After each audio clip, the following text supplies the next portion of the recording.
Tell me if this feels familiar. You walk into a room, and it's like the air forgets your name. You smile, you stand taller, and somehow, you still feel a little invisible. Darling, I've been there. The silver screens lit my face, but there were nights my confidence flickered like a candle about to blow out. That's why I learned small, beautiful moves, like secrets in a compact mirror, that turn the light back on. Tonight, I'll give you one of my favorites. It's simple, feminine, and it makes people lean closer without you trying. Ready for the hair tuck? Here's the spell.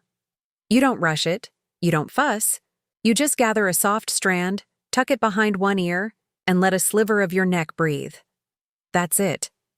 But the magic is in the pace. Imagine music you love. Slow, then softer. Your fingers touch the hair like velvet.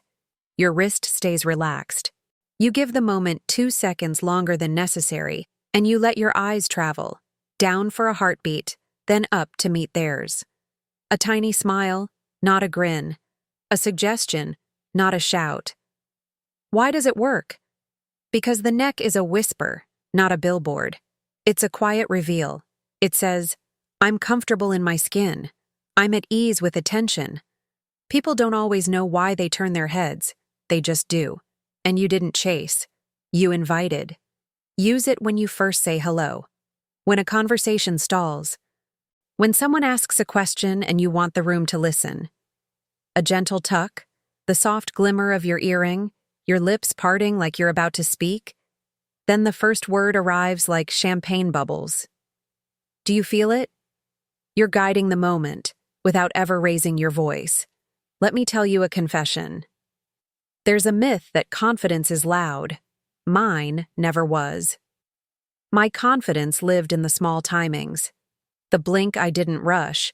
The step I made half a beat after everyone else. The hand that found a strand of hair and tucked it away like a sweet secret. It wasn't about tricking anyone. It was about reminding myself, I'm allowed to be seen. Now, I want to pair the hair tuck with something even quieter. The lingered name. It's a little ribbon you put on a sentence. When you address someone, say their name. Then let it rest. Not heavy, not syrupy. Just a breath. Like this. I liked your answer, Daniel. Then your eyes float to the side for a second. 1, 2, before returning. It shows you're thinking about them, not performing at them. The combination, your neck revealed, your voice soft, their name warmed, turns a spotlight into a candlelit table for two. And if they compliment you, smile like it's a surprise you're willing to believe today. Really? Thank you. Then place a fingertip lightly at the point where your jaw meets your ear, the same side you tucked. It draws the gaze back to your best angles without a single command. Feminine power is choreography. The gentlest steps lead the strongest dance. Beauty has a backstage, and I want you to walk it. Tonight, change your pillowcase to satin if you can. I did. It keeps the hair smooth, the skin calm, and it reminds you, before sleep and upon waking, that you deserve the soft things you give everyone else. Before bed, brush your hair slowly, count to 30, and tell your reflection one truth you've been afraid to say. Maybe it's this: I'm not an accident. I'm a choice. In the mirror, set your earring as your anchor. Just one sparkle near the ear that will receive your tuck. A pearl, a rhinestone, a small diamond. Don't overwhelm. The eye follows light. Place it where you want attention to land. Your face, not your outfit. You are the occasion. When you laugh, let it be champagne. Light, bright, not the whole bottle, just the first sip. A champagne laugh says, I'm enjoying this. It invites people closer. You don't force it. You let humor find you, and when it does, you let the laugh fade like a kiss on a glass, lingering just enough to leave a memory. In a world that shouts, lightness is power. Your joy doesn't need permission. Conversation is a waltz. Don't carry it. lead it softly. Ask a question that opens a picture, not a statistic. Try, tell me the last thing that really surprised you. While they answer, tilt your chin slightly toward your tucked ear. It signals attention. When they finish, repeat one phrase they used, then give your champagne laugh if it fits. The hair tuck, the lingered name, the light laugh. This trio makes you irresistible without a single step into desperation. I'll add a sweet little secret I kept in my clutch. A mint microcloud. Not perfume, your breath. Before a room, I'd press a mint between my teeth, inhale through my lips, and exhale just barely as I spoke my hello. It creates a fresh, cool whisper when you're inches away.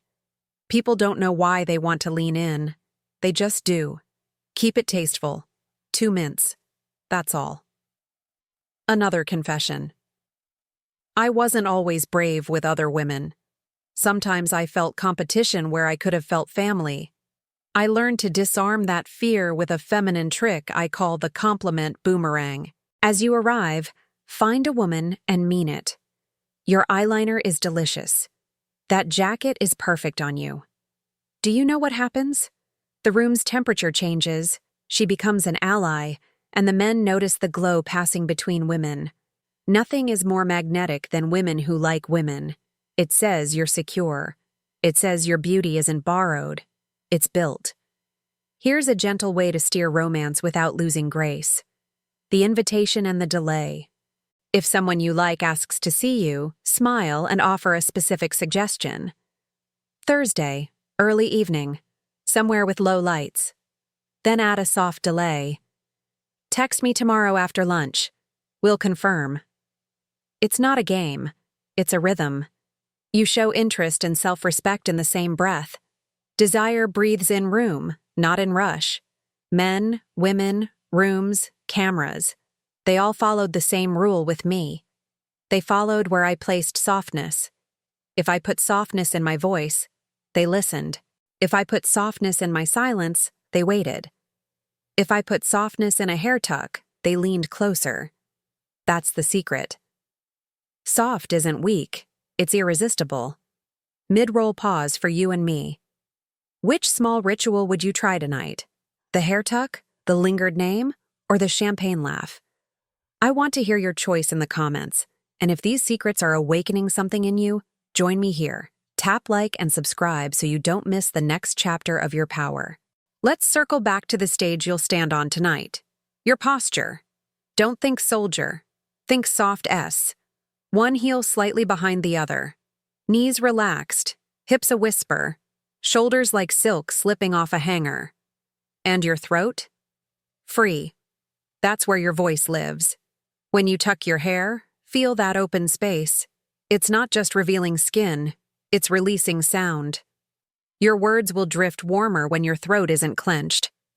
Now for a little cinema, because life is better lit. Find a corner with warm light, not overhead, side light. If you can, stand so the light touches the cheek on your tuck side. That gives you a glow that says, "Look here," without a single word. If you're at a restaurant, choose the chair that lets the candle kiss your jawline. The hair tuck works best when your light is intentional. Style is a decision, not a budget. Wear one piece that moves with your body, a silk scarf at your wrist, a soft sleeve that brushes your hand, a fine chain near your ear. Movement catches light and guides eyes. When you tuck your hair, let that chain flash once. It's like a wink you don't have to make. One more truth, darling. I was adored by millions and still had nights I didn't adore myself. The cameras don't fix that. You do. Here's a ritual that helped me. Before I leave, I press my fingers to the left side of my neck, right where the hair will tuck, and I say, "Be kind to me." Not about the world. About me to me. Then I breathe in, shoulders down, lips softened, and I step into the room I deserve. For love, remember this. Mystery isn't hiding. It's pacing. If someone asks you a big question, "Where did you learn to be so confident?" Smile and give half an answer. I practice. you say. Then you change the subject with something delightful. What's your favorite hour of the day? You're not dodging. You're inviting a second conversation. Desire needs a sequel. When you're ready to end an evening, don't apologize for leaving. Wrap the night in a bow. I've had a lovely time. Touch the tuck side of your hair, just once. I'm keeping this smile. Good night. Then go. No scramble, no extra explanation. You're the closing credits. Leave them humming the song. If you want a secret for mornings after, here it is. Cold water on your wrists, then lightly on your cheeks. Not a shock, just a waking. A dab of highlighter near the top of your ear's curve, the tuck side again. Your face becomes a promise kept. Add a soft lip. Rose, not red. Save the red for the nights you want to set the mood before you enter. In a crowd, you don't have to be the loudest to be unforgettable. You need one clear signature. Tonight, let it be the hair tuck. Tomorrow, perhaps the lingered name. On another day, the champagne laugh. Rotate your magic. Keep them guessing. Keep yourself delighted. And when insecurity shows up, and it will, meet it like an old friend you no longer fear. You can even touch your hair, tuck it gently, and whisper inside, I see you, but I'm busy shining. In that moment, you've turned vulnerability into a soft, steady light. That's the real Monroe effect. It isn't the dress, the diamonds, or the headlines. It's the way you touch the world and let it touch you back, slowly, sweetly, on your terms. Tonight, if you feel invisible, you won't be. Let your fingers find a strand. Let your wrist relax. Let your neck breathe. Then let the room come to you. I'll meet you in that little space between silence and a smile, the place where feminine power lives, and where you, my darling, become unforgettable.